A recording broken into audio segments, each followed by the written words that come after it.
Hello guys and welcome back to my channel. So I came to a forest for a light walk and it turned out to be not a light walk, so I'm super tired right now. But I also had like this plan that I will shoot this video here because it's a really pretty place. So the NIT probably will be releasing the final results by the end of this month. So I think this is the perfect time for me to release this video. In this video, we are going to talk about everything like important stuff that you should prepare yourselves before you come to Korea. So I don't have a particular list right now, but I'll try to discuss everything that pops up in my mind. And when you come to Korea, be ready with that so that you don't encounter any problem.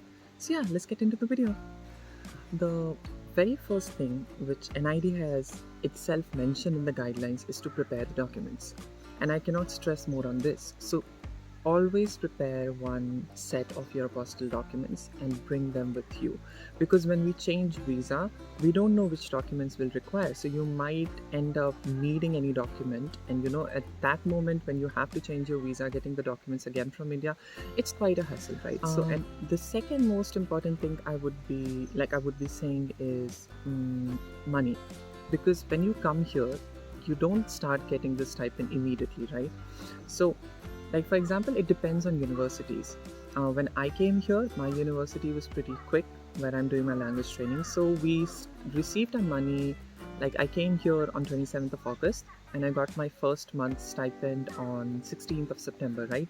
So it was a gap of like around 20 days. And a lot of students got it after like 1 month.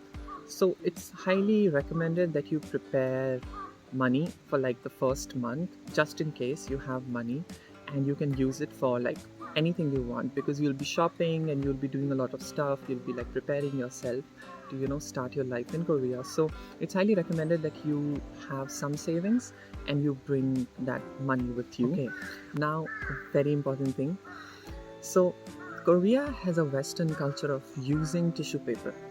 Okay, so here you don't have jet sprays, you don't have bidet system in the toilets. Now since we come from India and a lot of other countries also where you don't have the culture of tissue, like tissue, then what you need to do is that you can buy a portable bidet. That is what I did too, because when you come here it might be a shock for you. So you need time to get accustomed to the idea of tissue, because if you have not been using it since you were born, it's a very it's not a something that you can get adapted to pretty easily, so you need time. So for that time being, you can use that portable bidet. I also bought one from Amazon. I'll try to paste the link in the description box below. You can go and buy it from there, and yeah, and you can bring that with you, you can use it. Mosquitoes are killing me, but anyways, the next thing that you should bring is food. I cannot stress more on this fact that you will crave your food, you will crave your spices. No matter how much you like Korean food, it's not gonna be the same. Also, if you have had Korean food before in India, don't have that idea of Korean food in your mind when you come here, because in India the Korean food is Indianized. It's not the authentic actual Korean taste. So when you come here again, to get your palate accustomed to the Korean flavors, it's highly recommended that you bring some snacks and ready to eat food from MTR and other companies. Just bring all those food, have it from time to time, and then unlike all your snacks from Haldiram and other things, have it from time to time, and then while you're consuming Korean food, slowly try to develop a taste for it. There are a lot of in continuation with the last thing, if like suppose you're going to a university where you have kitchens, so if you have kitchen you can cook, right? So just bring your spices. There are Asian marts where you can buy, but the problem with that is that here the spices and other things are pretty expensive. So it's really it would be really helpful if you bring them in advance from India, and always try to check in the last step also, always try to check the things that you are buying to bring to Korea has a long expiration date, because in that case it's going to stay long with you. So for spices, for snacks, for ready to eat food, just check the expiration date, and then if it has a long one, then buy it and then keep it with you. Yeah, next thing is travel adapter. Yeah, the multi-travel adapter. So basically I don't have the adapter with me right now, otherwise I would have shown you guys like what the adapter looks like. It's a general adapter. I bought it from Amazon. I'll try to paste the link in the description box below. And you can get the adapter, you can get the extension cord in Daiso and other stores as well, but the moment you come here you'll have a lot of other things to do, right? So if you just come prepared with one adapter, it'd be really helpful because the sockets are completely different. It's not exactly the same how is it in India, so it's completely different. So just bring one adapter with you, and then you can buy more if you want. And like I said, extension cord, I don't think you need to buy an extension cord right now, because when you come you can just use the adapter you bought with you, and immediately you can go to Daiso and buy the extension cord and other stuff. It's like everything is there in Daiso and other eMart and other places, Home Plus. So you can get it from there. But getting a travel adapter would be really helpful. And again, the person is featured in the video. So yeah. Now, next thing that I personally searched a lot and found out that they don't have that a lot here. And even if they do, it's pretty expensive, is long towels. They do have towels, but in Korea, even if in dramas you must have seen and other places, they have very short towels, like this much or max to max this much. And in India, we use long towels, right? So you might end up finding long towels here, like in big eMart or maybe Home Plus and other places, but it's expensive. That's why when I was coming, I packed 2 towels with me. So even if you don't want to pack 2 towels, at least bring one of that towel if you require. One thing. Second thing is bed sheets. Again, you can find bed sheets here in Korea, but then bed sheets are expensive. So if you buy bed sheets from Flipkart, Amazon, or any other place, and can at least bring 1 or 2 bed sheets with you, it would be really helpful. And then you can buy here later. You obviously have that option of buying here anything you want, but then when you are coming, bringing 1 or 2 along with you, it's no harm. It's basically useful. So I think you can pack that and bring it with you. It's going to be really helpful.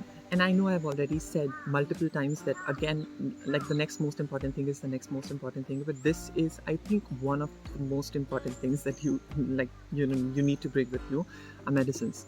Your vitamins, your other important medicines that it's very important and the doctor has prescribed you.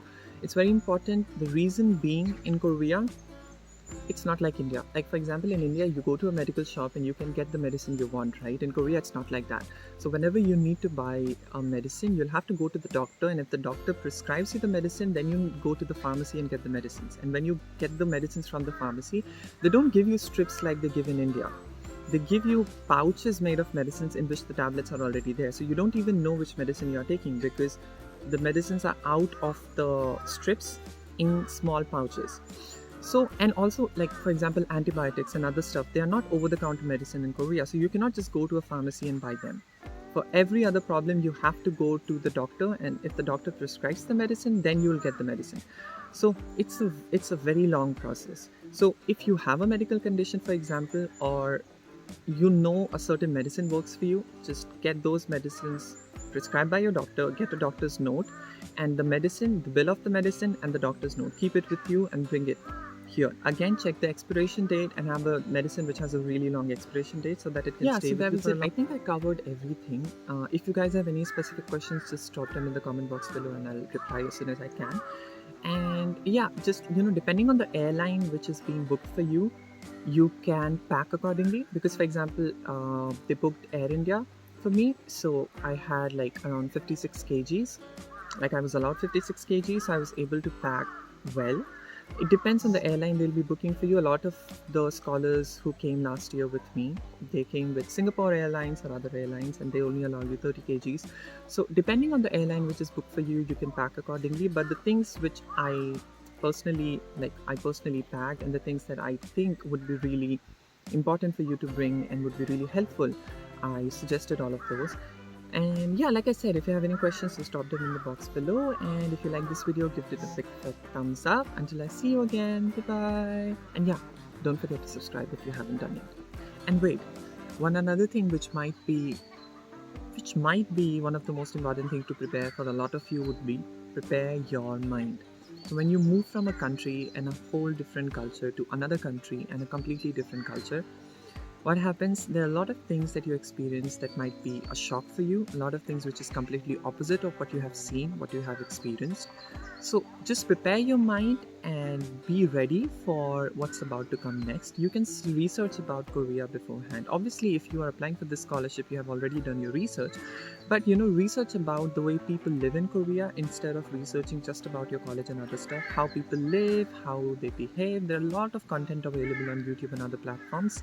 So getting yourself exposed to the type of living, like the living lifestyle and other stuff which Korean people have, and the Korean society is, and the Korean culture looks like, it's going to be really helpful for you to prepare your mind before you come here.